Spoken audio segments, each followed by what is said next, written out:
देवियों और सज्जनों, आज मैं बहुत औपचारिक ढंग से आप सभी का स्वागत कर रहा हूं, जैसे पहले करता था।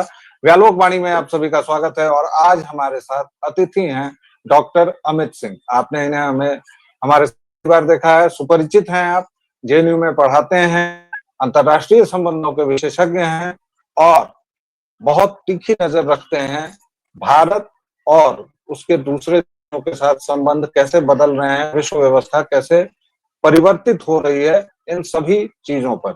अमित जी, आपका बहुत बहुत स्वागत है। धन्यवाद व्यालोक जी। नमस्कार आपके व्यालोक वाणी के दर्शकों को।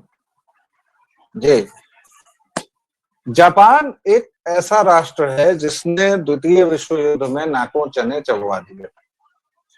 और एक बात और बताऊं दर्शकों श्रोताओं के, नेताजी सुभाष चंद्र बोस को भारतीय कम्युनिस्टों ने जिन पतितों ने तोजो का कुत्ता बताया था अपनी मैगजीन में, वो तोजो इसी जापानी सेना कमांडर इन चीफ था। ऐसा समझिए। अब उसका पद जापान में क्या रहा होगा वो जापानी जाने, या फिर वो देखना पड़ेगा, लेकिन वो तोजो वही था। और उसी जापान पर दो जगहों पर परमाणु बम भी गिराए गए। उस विभीषिका से उबरा और आज देखिए क्या जापान की प्रगति है। लेकिन भारत का उसके प्रति रवैया ठंडा नरम ही रहा। एक तो दूरी भी ज्यादा है और दूसरे भारत अमेरिका और रूस में ही इतना फंसा रहा है कि वह बाकी देशों पर ध्यान नहीं दे। 2014 के बाद देश की विदेश नीति बदली है। जो इसे नहीं मानते हैं उनकी असहमति का भरपूर स्वागत है, लेकिन यह बात तथ्यात्मक नहीं है। फलस्तीन के साथ साथ इजराइल से गलबहियां पूरी तरह से, किसी प्रधानमंत्री की पहली बार इजराइल यात्रा से लेकर अमेरिका से प्रेम, फिर मोहब्बत और अभी जो तल्खी चल रही है, मतलब एक में कहें तो भाई भारत के जो हित हैं उसके अनुरूप हम तुमसे प्रेम करेंगे या तुमको तलाक दे देंगे। अमित जी, इसी संदर्भ में भारतीय प्रधानमंत्री जापान की यात्रा पर हैं और जाने से ठीक पहले, उनकी यात्रा से ठीक पहले एक अरबों डॉलर्स की डील अमेरिका और जापान के बीच जो होने वाली थी, जापानी प्रतिनिधिमंडल अपनी यात्रा रद्द कर देता है। संयोग है, प्रयोग है, या विस्मय के योग्य है?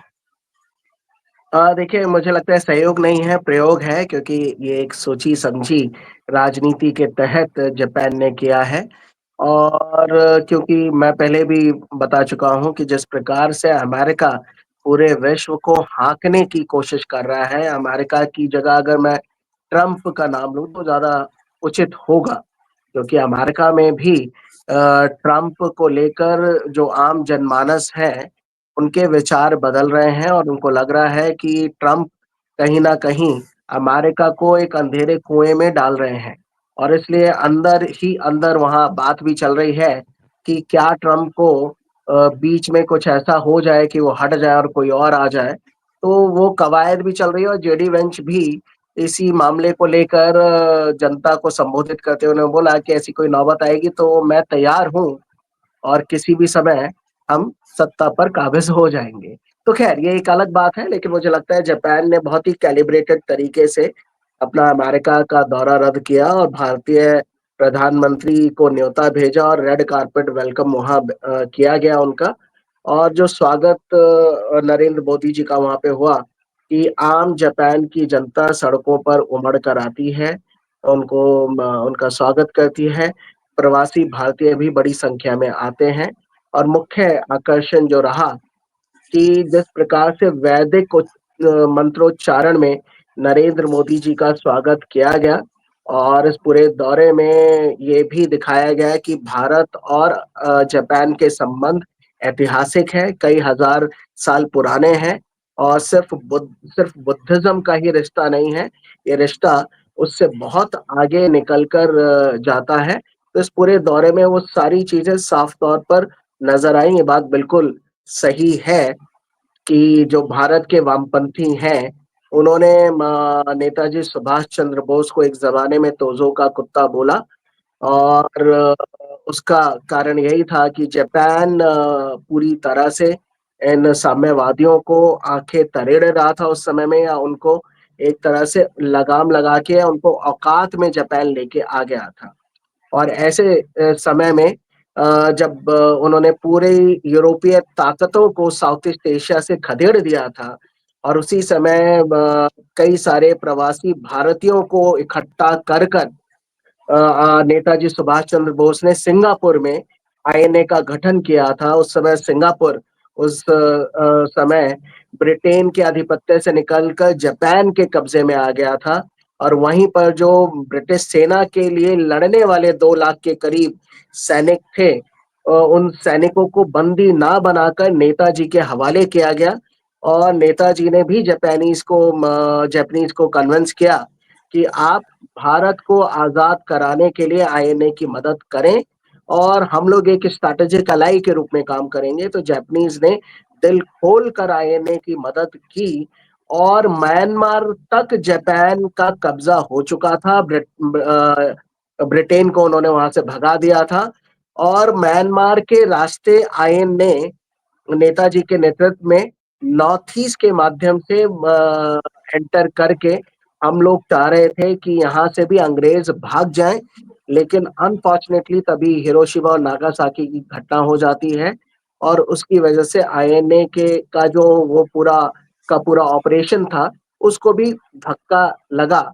नहीं तो कई बार हम सोचते हैं कि अगर 1945 में हिरोशिमा और नागासाकी की घटना ना हुई होती, तो जापान की मदद के माध्यम से आईएनए ने देश को 1945 में ही आजाद करा लिया होता।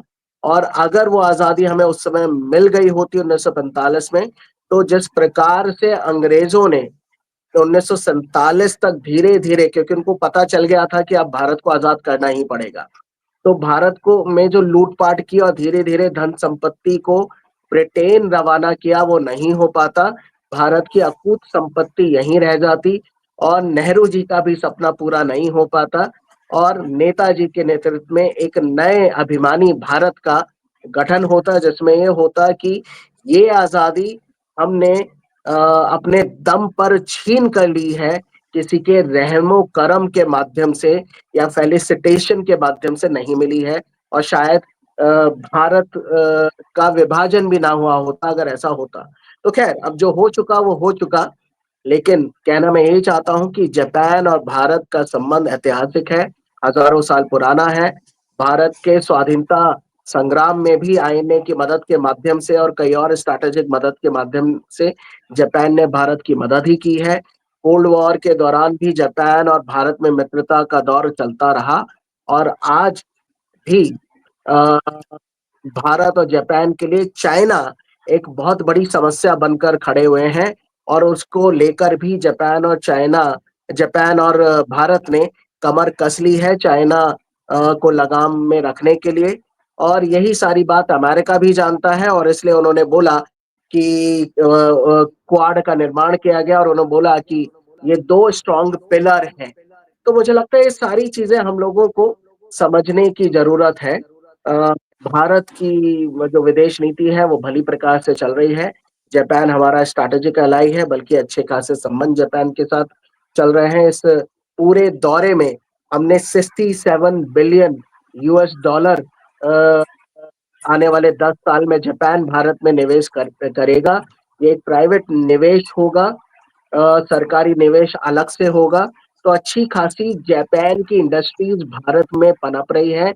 नरेंद्र मोदी जी ने भी बोला कि हम जापानीज कंपनियों का आह्वान करते हैं। कई सैकड़ों, यानी मुझे लगता है दर्जन भर से भी ज्यादा जी, एमओयूज पे साइन हुए हैं। अभी ऑफिशियल जी। फिगर आएगा, मैं सैकड़ों मैंने इसलिए बोला क्योंकि आज कहीं मीडिया में देखा कि 170 एमओयू पे साइन हुए हैं। विभिन्न प्रकार की ओके। कंपनियां भारत में आएंगी, और वो अपना जो पूरा प्रकल्प है भारत में लगाएंगे, और मेक इन इंडिया होगा, जिससे भारत में भी रोजगार ये बहुत उत्पन्न होगा। महत्वपूर्ण है। जी, ये बहुत महत्वपूर्ण बात है जो मेक इन इंडिया की बात है। अब तक एक परिवर्तन इस सरकार के बाद यह भी आया है दोस्तों कि अब तक हम केवल बना बनाया माल खरीदते थे, हमें तकनीक वगैरह नहीं दी जाती थी, ना ही उन पुर्जों का निर्माण यहाँ होता था, इसलिए हमारे मिग-26 के बेड़े भी हम आश्रित होते थे और बाकी भी जो मिराज हो या जो भी हो। लेकिन अब चाहे वो रूस के साथ समझौता हो रहा है या जो भी, या तो तकनीक का आदान-प्रदान हो रहा है या फिर भारत में ही बनाइए ताकि यहाँ के लोगों को रोज़गार मिले। जी, अमित, जी, आपके बिल्कुल। कंक्लूडिंग रिमार्क्स मैं जी, सुनना बिल्कुल। चाहूँगा। तो ये दौरा जी। मुझे लगता है बहुत सक्सेसफुल रहा, जो अभी तक हम सुन रहे हैं कि 170 से ज़्यादा एमओयू पर साइन हुए हैं। पीपल टू पीपल कॉन्टैक्ट बढ़ाया जाएगा। 5 लाख से ज़्यादा भारतीय नागरिक और जापान के नागरिक एक-दूसरे देशों में शिरकत करेंगे। आने वाले समय में क्रिटिकल मिनरल्स, रेयर अर्थ जिसको लेकर कई सारे स्कॉलर बोलते थे कि भारत क्यों रेयर अर्थ की तरफ नहीं जा रहा है, बल्कि सेमीकंडक्टर पर भी बात हुई है। तो इन सारे प्रकल्पों में भारत और जापान के बीच में साझा समझौते हुए हैं, एमओयू पर साइन हुए हैं, टेक्नोलॉजी ट्रांसफर की भी बात होगी, बल्कि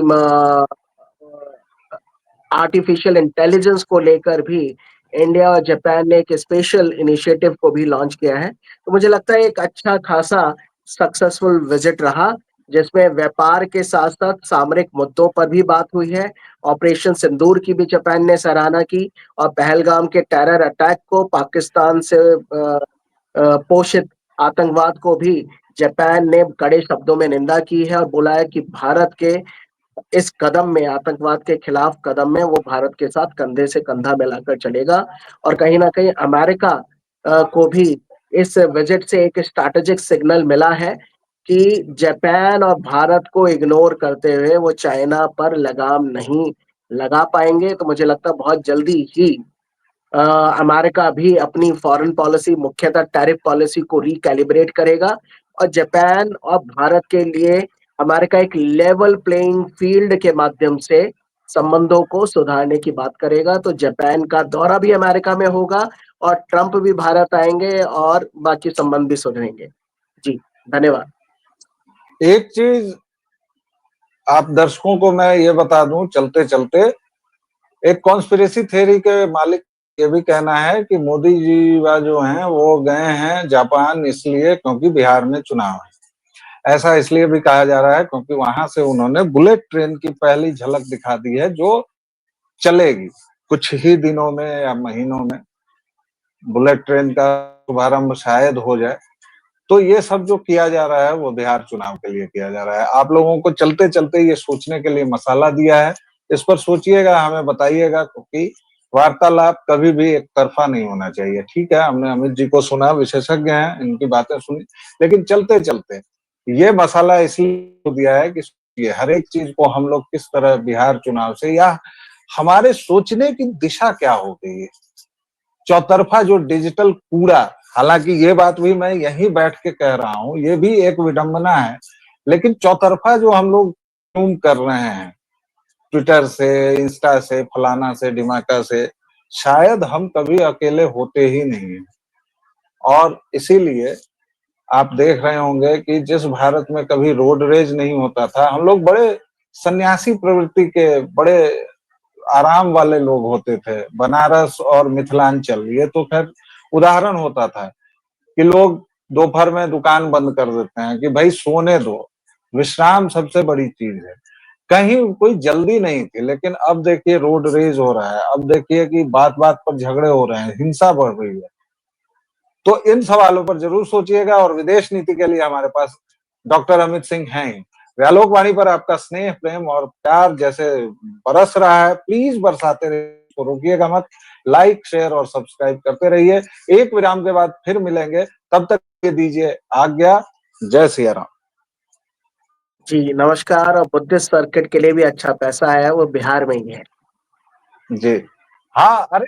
ये तो मैं भूल ही गया था। ओके।